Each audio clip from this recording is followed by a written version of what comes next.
Public Sénat, avec le soutien de la Mutuelle nationale territoriale, la Mutuelle des agents des services publics locaux et Adviso Partners, cession, acquisition et transmission d'entreprises, nos territoires ont de la valeur, vous présente le Journal des territoires.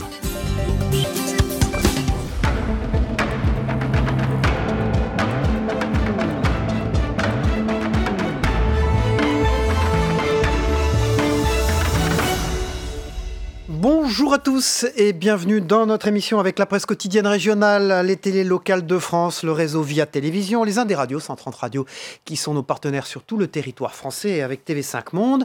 Dans un instant, je vais vous présenter le JT des territoires. Nous serons d'ailleurs en direct et en duplex de Rennes avec François-Xavier Lefranc, le rédacteur en chef de Ouest France. Bonjour François-Xavier, on vous voit à l'écran en ce moment. Puis Territoire d'Info, l'invité politique en direct ce matin sur ce plateau, c'est Éric Coquerel, le député La France Insoumise de Seine-Saint-Denis qui sera là. Enfin, la troisième partie de l'émission avec l'actualité parlementaire et Saveria Rojek. Tout de suite, c'est le JT des territoires et je vous y retrouve dans un tout petit instant.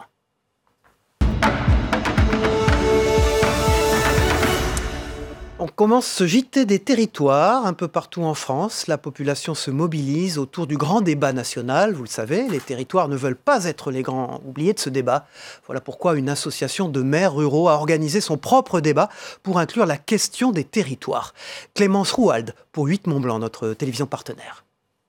Depuis plusieurs semaines, des cahiers de doléances sont disponibles en mairie. Certains sont déjà clos et d'autres attendent encore les écueils des citoyens. Un site internet accessible à partir du 21 janvier est également mis à disposition pour alimenter le grand débat national. Un débat qui a été ouvert ce mardi par Emmanuel Macron en visite dans le département de l'Eure. Pour organiser la concertation, les préfectures ont nommé des représentants. C'est le cas pour la préfecture de la Savoie qui a désigné Pierre Mollager, secrétaire général de la préfecture. La préfecture de la Haute-Savoie n'a quant à elle pas encore arrêté son choix. La situation reste floue concernant les démarches à suivre. Les deux préfectures n'ont pas souhaité s'exprimer à ce sujet. C'est dans ce contexte que l'Association des maires ruraux de Haute-Savoie a organisé sa propre concertation d'élus, estimant que l'aspect territorial est écarté. L'association regroupe des communes de moins de 3500 habitants. Son but, défendre les petites communes et les valeurs du territoire. L'association des maires ruraux, elle a envoyé un courrier à tous les maires ruraux, les maires adjoints et les conseils municipaux pour recueillir soit les doléances ou les propositions. Et nous, ce qui nous a choqué à l'association des maires ruraux de la Haute-Savoie, c'est que le mot territoire n'est pas dans les 4 thèmes du grand débat. On fait preuve de vigilance, on va être très attentif, on va être surtout très à l'écoute et on va surveiller que nos dossiers aboutissent et qu'on soit bien pris en compte. On espère que les territoires ruraux, la ruralité, fassent partie intégrante du grand débat et que nos revendications, nos préoccupations, enfin, soient écoutées et appliquées. La grande consultation s'articule autour de 4 thèmes : transition écologique, fiscalité, services publics et débat démocratique. Les prochaines semaines devraient éclaircir les citoyens qui souhaitent participer au grand débat national. Dans ce journal, les régions de France veulent aider les entreprises. Exemple en Bretagne, où la région a décidé de rentrer au capital de la société Dossi. Cette mission, lui, incombe depuis la loi NOTRe de 2015. Parmi ses ambitions, être présente aux côtés des agriculteurs et de l'agroalimentaire. L'annonce a été faite très récemment au sein de l'une des usines du groupe. Karine Chevrier pour TV Sud y était. Regardez son reportage. Il y a 2 ans, le groupe Dossi ouvrait le capital de sa société de production œufs et légumes aux investisseurs. Une démarche suivie par la région Bretagne qui accordait alors une avance de 5 millions d'euros. Aujourd'hui, elle réinvestit cette somme en entrant au capital du groupe. Il y a 3-4 ans, 80% de notre temps était consacré à des crises, à des situations difficiles, à des accompagnements d'hommes et de femmes qui perdaient leur boulot, à des entreprises qui fermaient. Aujourd'hui, 80% de notre accompagnement, c'est du développement. C'est des nouveaux sites, des nouvelles entreprises, de nouveaux emplois, de l'accompagnement d'hommes et de femmes qui doivent aller vers de nouveaux métiers. Et cette entrée au capital à 2,5% est un symbole, un message que nous voulons adresser et au monde agricole et au monde de l'agroalimentaire. Car la région veut faire de la Bretagne le leader du bien manger. Cette entrée au capital de Dossi va notamment permettre à la coopérative d'accompagner les producteurs de Breton vers une production dite alternative. On les accompagne sur cette transformation parce qu'il y a des gens qui ont quand même investi des sommes très importantes jusqu'en 2012 dans des bâtiments cages. Et en suivant les amortissements des bâtiments, donc il y a un échancier qui est fait aujourd'hui et puis accompagner des producteurs à transformation de leur élevage. Et après, il y a des sites qui correspondent à faire du plein air, il y en a d'autres à du bio, il y en a d'autres du sol. Donc il y a une étude qui est faite chez chaque producteur pour voir quelle sera leur production de demain. Aujourd'hui, 30% du site de Plohermel est approvisionné en production alternative. D'ici 2025, Dossi s'engage à sortir du modèle de l'œuf de poule en cage. Dans ce JT des territoires, on part dans le sud-est maintenant. La pétanque connaît un succès mondial. Le sud de la France compte bien en profiter et bien sûr performer dans ce sport, car c'est un sport. À Saint-Laurent-du-Var, la boulisterie part à la conquête de l'Ouest. La boulisterie s'exporte désormais en Californie. L'entreprise azuréenne rêve de conquérir les États-Unis avec son concept de boulodrome éphémère. Regardez le reportage de notre partenaire sur place, Azur TV. De la pétanque, n'importe où, n'importe quand et par tous les temps, voilà le concept de la boulisterie. Aujourd'hui présente à Nice, Marseille, Toulouse, Bordeaux ou encore Paris, la boulisterie s'exporte désormais aux États-Unis, en Californie, rien que ça. Une belle success story pour cette entreprise azuréenne promis au rêve américain. En voyant aussi un vrai retour et un vrai intérêt pour ce qui est français dans ce pays dans un pays, parce que c'est quand même une région qui est presque un pays, qui a un fonctionnement bien particulier. Je lui dis comme un coup de tête, je dis ouais, clairement, mais c'est ni l'Afrique du Sud et ni un autre concept, c'est la boulisterie à Los Angeles. Ils aiment aussi les activités de plein air, les activités de partage. Ils aiment passer du bon temps. Donc, si vous mélangez tout ça, au final, vous obtenez la pétanque. Donc, il n'y a aucune raison que ça ne marche pas. La pétanque, c'est le sport qui rappelle les vacances dans le sud de la France, l'incontournable de la détente et de la bonne humeur. Ça, la boulisterie l'a bien compris. Ce qu'il propose, un boulodrome éphémère à l'extérieur comme à l'intérieur. Le temps de dérouler le terrain, de tout installer, comptez 15 à 20 minutes, chrono en main. L'estafette ambulante de la boulisterie a popularisé le terrain de pétanque éphémère depuis 2015, ce qui a fait son succès, son côté insolite bien sûr, mais surtout l'ambiance très 60s et des décorations made in France qui chantent le soleil et le partage. Le but, c'était aussi de trouver finalement à la fois la bonne largeur et la bonne longueur qui fasse qu'on puisse intervenir dans un maximum de lieux, voire tous les lieux possibles et imaginables, parce que plus le lieu est inattendu, plus c'est drôle. C'est-à-dire si on nous dit j'ai un boulodrome, venez vous installer à côté ou venez jouer avec votre boulodrome, ce qui peut arriver parce qu'on veut au bout d'un moment un petit peu de la déco, etc. C'est moins drôle. Ce qui est drôle, c'est quand on va sur le toit de la Cité de la Mode à Paris, quand on se retrouve sur le Vieux-Port de Marseille, où là on verrait absolument pas un terrain de pétanque en temps normal, et là on retrouve un terrain de pétanque. Et nous, notre but, c'est d'amener tout le décorum, toute cette ambiance, tous ces bons sentiments qui vont faire qu'à un moment donné, on partage. Si le concept était au départ dédié à l'événementiel, la boulisterie propose aujourd'hui le demi, un terrain de pétanque à monter soi-même pour les particuliers, les hôtels ou encore les restaurants. Dans ce journal, on n'oublie pas nos compatriotes outre-mer. L'outre-mer qui compte bien exploiter au mieux ses richesses naturelles. En Martinique, on a des idées. L'Office du tourisme propose des activités aux visiteurs, mais aussi aux locaux, le kayak, le paddle, le pédalo, le transat, pour se relaxer au bord de l'eau. Une façon d'exploiter davantage la baie de Fort-de-France et de voir ses monuments sous un autre œil. Loïc Régis pour ATV Martinique, notre partenaire. La plage de la Française a maintenant des allures de club de vacances. Ses transats avec parasol et ses activités nautiques, kayak, pédalo, bateaux pneumatiques motorisés.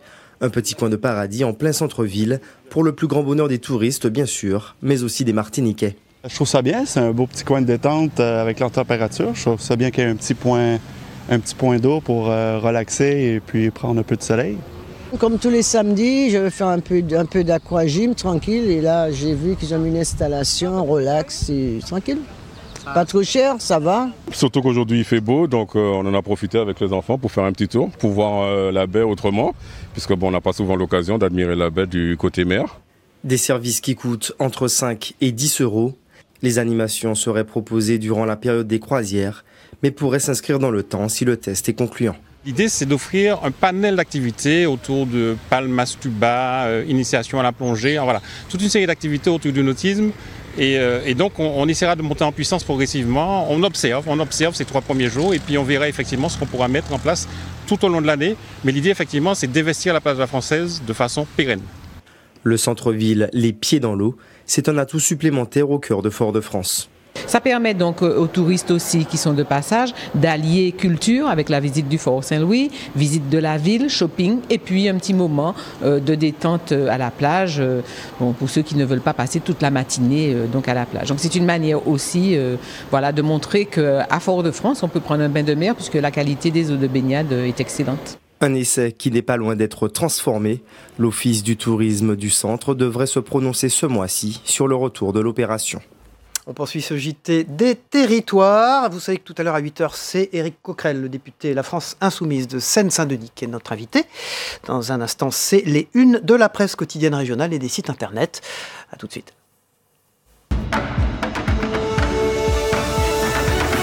Et vous le savez, on retrouve François-Xavier Lefranc, le rédacteur en chef de Ouest France, dans un instant pour nous parler en direct et en duplex de Rennes, des assises de la citoyenneté du vivre ensemble. Saveria, on démarre tout de suite avec Emmanuel Macron sur tous les fronts à la une de la Dépêche du Midi ce matin. Un nouveau déplacement sous très haute sécurité pour le président. Il passe la journée à Souillac dans le Lot. C'est la deuxième étape du lancement du grand débat national. 700 élus présents cet après-midi pour débattre avec le président, syndicats, partis politiques, collectifs de citoyens appellent à un rassemblement. Les Gilets jaunes, eux, sont déjà positionnés sur les ronds-points. Merci. Les cahiers de doléances à la une de la Nouvelle République du Centre-Ouest, un des grands journaux de la Nouvelle-Aquitaine. 2019, miroir de 1789, la Nouvelle République a eu la bonne idée de se replonger dans les cahiers de doléances de la Révolution française. Plus de 2 siècles plus tard, les revendications, elles présentent des similitudes étonnantes. On peut forcément y voir des parallèles, explique Jérôme Descou, qui est le responsable des archives départementales de l'Indre. On a cette question de la fiscalité qui revient, cette volonté d'être entendu au plus haut niveau, moins d'impôts, plus de justice sociale, un meilleur pouvoir d'achat. Les problèmes évoqués par les citoyens sont semblables.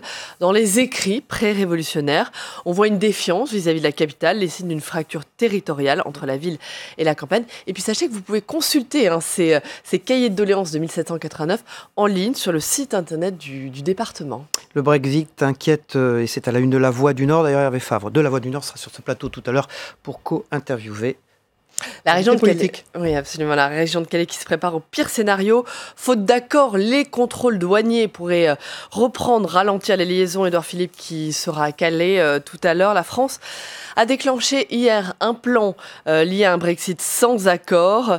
Le plan vise à protéger les citoyens et les entreprises françaises. 50 millions d'euros d'investissement dans les ports, les aéroports français, soit les lieux les plus concernés par les modifications apportées. 600 recrutements seront réalisés dans les semaines qui viennent. Ce sont les cagnottes sur Internet qui sont à la une du Progrès de Lyon ce matin.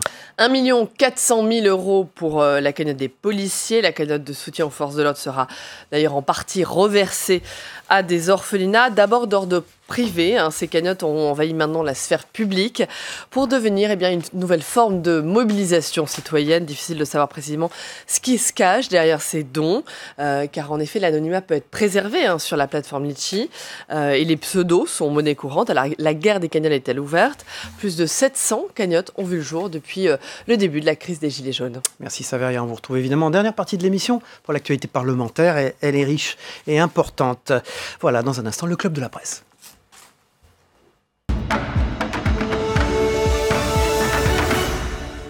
Voilà, bonjour Jean-François Beige, merci d'être avec nous sur ce plateau. Et bonjour François-Xavier Lefranc, rédacteur en chef de Ouest France, en direct et en duplex de Rennes, dans votre rédaction. Bonjour, merci d'être avec nous. François-Xavier Lefranc, on va parler avec vous dans un instant de ce qui vous occupe aujourd'hui, toute la journée. D'ailleurs, dès le début de la matinée tout à l'heure, c'est ce colloque, ces assises.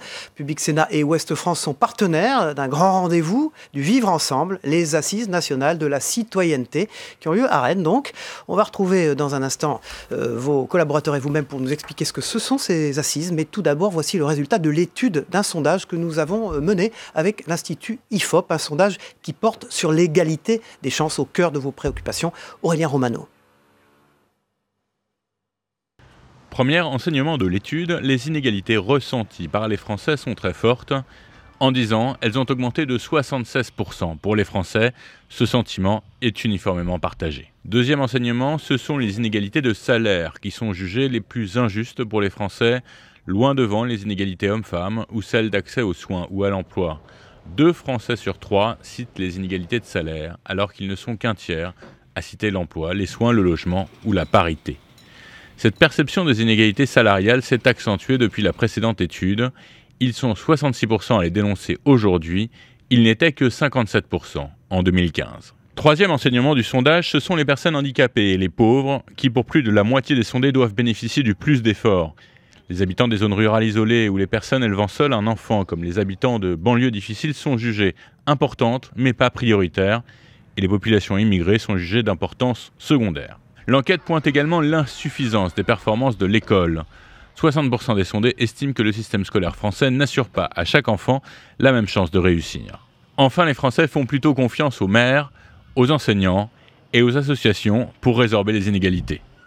François-Xavier Lefranc, bonjour, merci d'être avec nous en duplex et en direct de Rennes. Résultat de ce sondage, vous venez de l'entendre avec nous, vous êtes partenaire d'ailleurs de ce sondage de l'IFOP. Plus que jamais, j'allais dire, vivre ensemble à Rennes, 2 jours de débat pour faire émerger des solutions par rapport à ce qu'on vient d'entendre des résultats de ce sondage.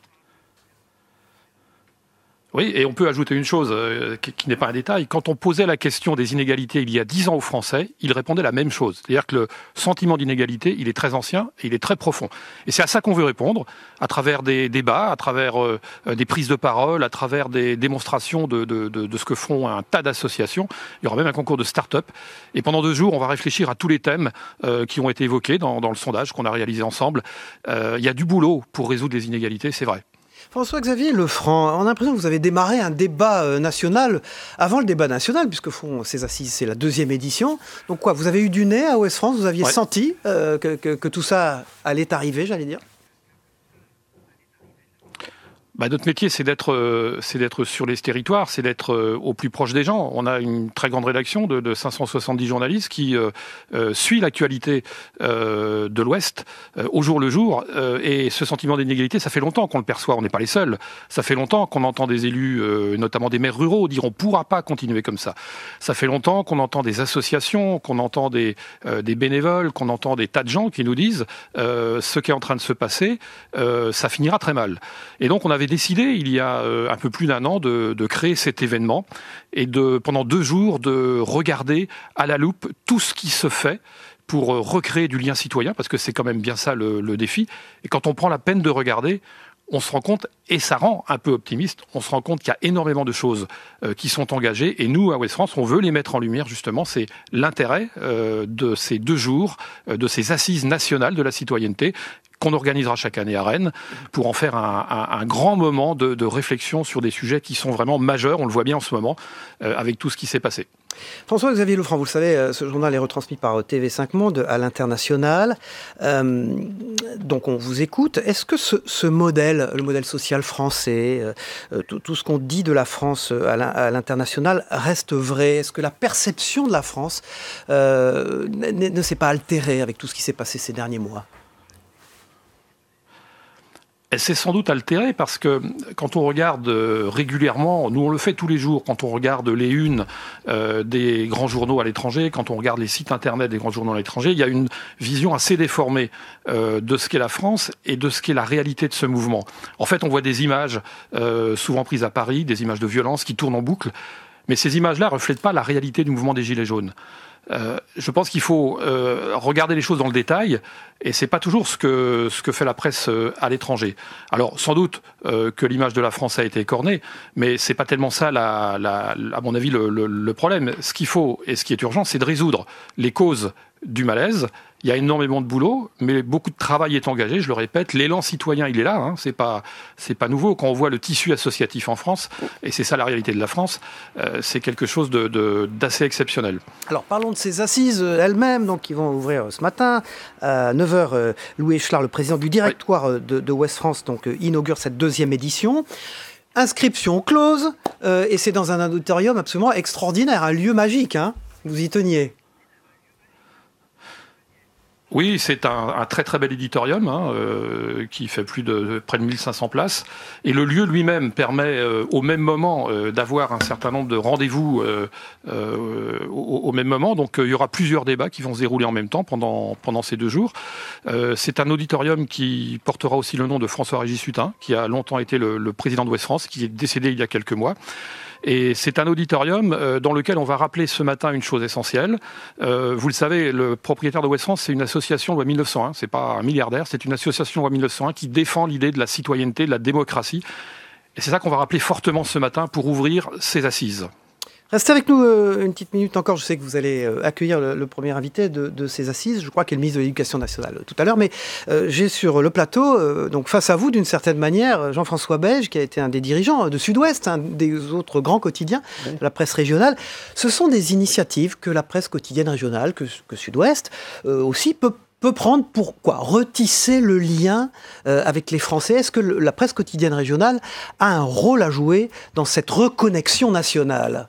Absolument. Et François-Xavier Lefranc rappelait le nombre de journalistes à Ouest France, 570 je crois. Ça veut dire que ça fait un énorme filet pélagique qui permet non seulement d'être à l'écoute des citoyens, mais aussi de ramasser toutes les informations utiles à la vie en société. Et ça, c'est ça qui crée le lien, qui crée de la solidarité sociale, en faisant en sorte que d'un village à l'autre, on sait ce qui se passe et on sait aussi comment se réunir, comment faire société. C'est une des missions essentielles de la presse régionale. François-Xavier Lefranc, donc Public Sénat va retransmettre un certain nombre de débats.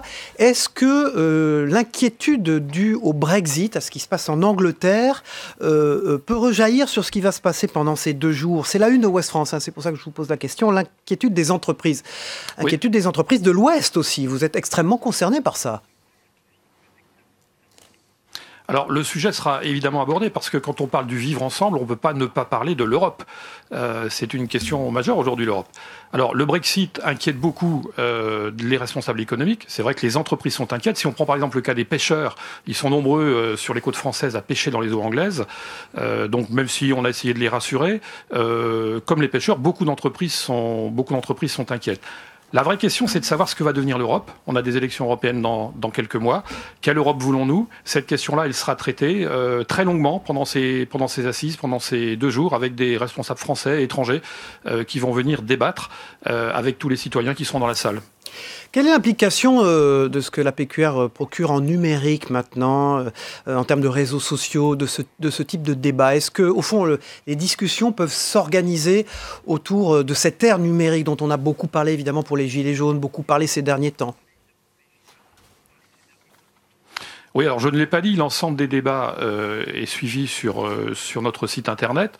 Je pense que la presse quotidienne régionale, dont on doit comprendre qu'elle a aujourd'hui une audience qui va bien au-delà de ces régions.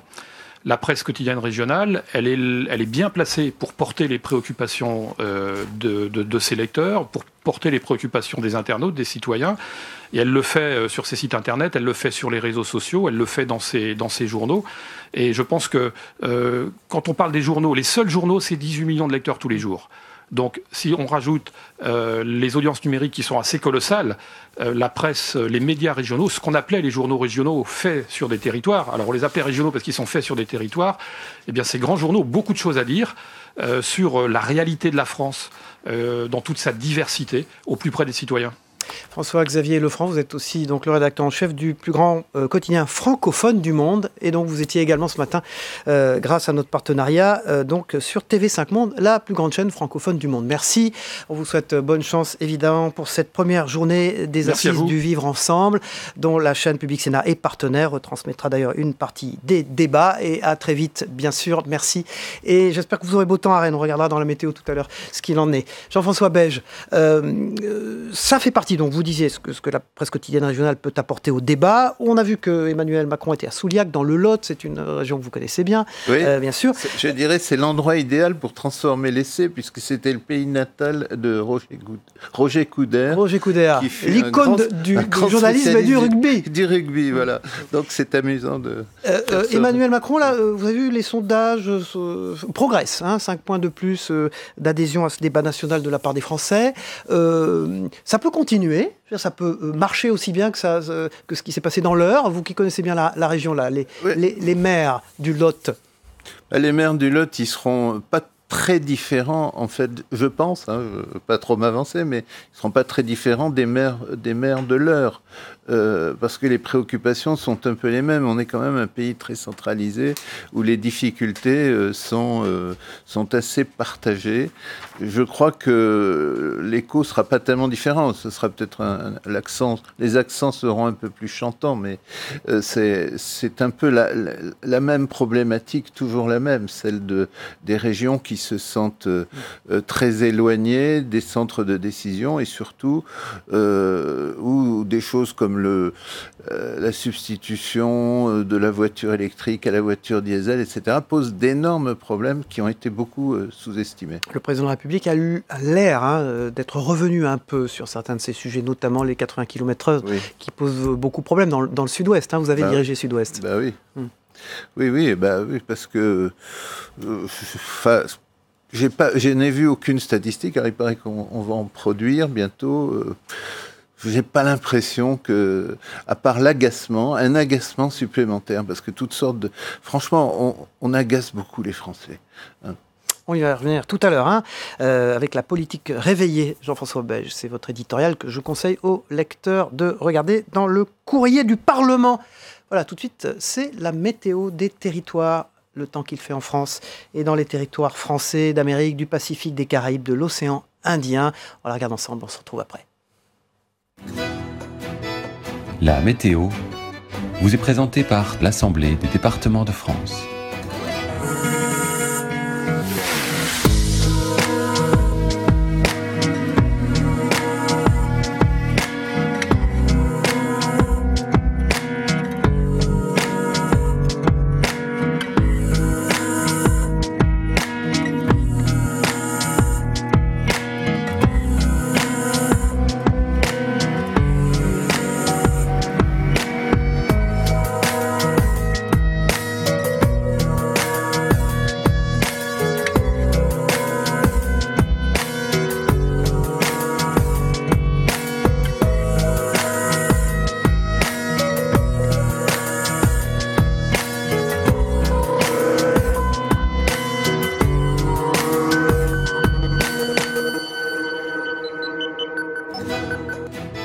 C'était la météo avec l'Assemblée des départements de France. Voilà, merci de nous avoir suivis, d'avoir suivi cette émission. Dans un instant, c'est le Zap Monde de TV5 Monde, en particulier ce qui se passe en Colombie. Vous savez qu'un attentat à la voiture piégée a fait 20 morts à Bogota. On regarde ensemble. Merci.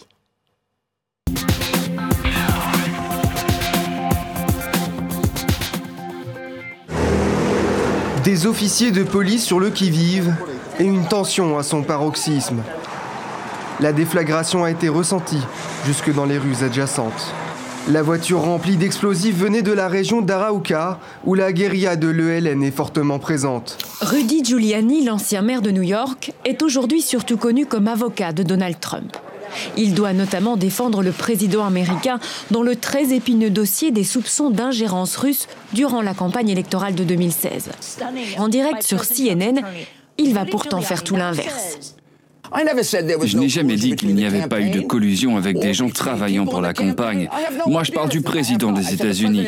Certes, Rudy Giuliani défend son client, mais il sème à nouveau le doute sur l'entourage du président. Et il sabote par la même occasion la ligne de défense adoptée par Donald Trump jusqu'à présent, qui est de tout nier en bloc. Un centre-ville étrangement calme, les conséquences de la grève pouvaient se voir au cœur de Tunis ce jeudi. Pour la première fois, administration et entreprises publiques se sont associées pour un arrêt de travail massif pendant 24 heures. Résultat, transport, écoles, universités, mais aussi les agences de la Poste ou de la Société d'électricité n'ont pas fonctionné. La puissante centrale syndicale UJTT a une fois de plus fait la démonstration de sa force. Mais toutes les pensées uniques. Les voyages, l'amitié, la vie, la mort aussi. Sur ce 22e album studio, Charles-Élie Couture feuillette l'album souvenir de son existence, de notre existence. Effets s'entremêler, sonorité blues et esprit rock. Les êtres vivants et la nature. Je suis un poète rock. J'écris avec des mots, j'écris avec des peintures, j'écris avec des notes de musique. Quelquefois, ça s'associe, ça se mélange. Pour moi, un disque, je le conçois comme une œuvre, entre guillemets.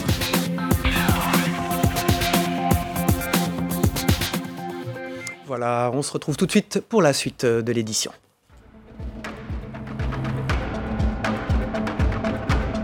Public Sénat, avec le soutien de la Mutuelle nationale territoriale, la Mutuelle des agents des services publics locaux et Adviso Partners, cession, acquisition et transmission d'entreprises, nos territoires ont de la valeur, vous ont présenté le Journal des territoires.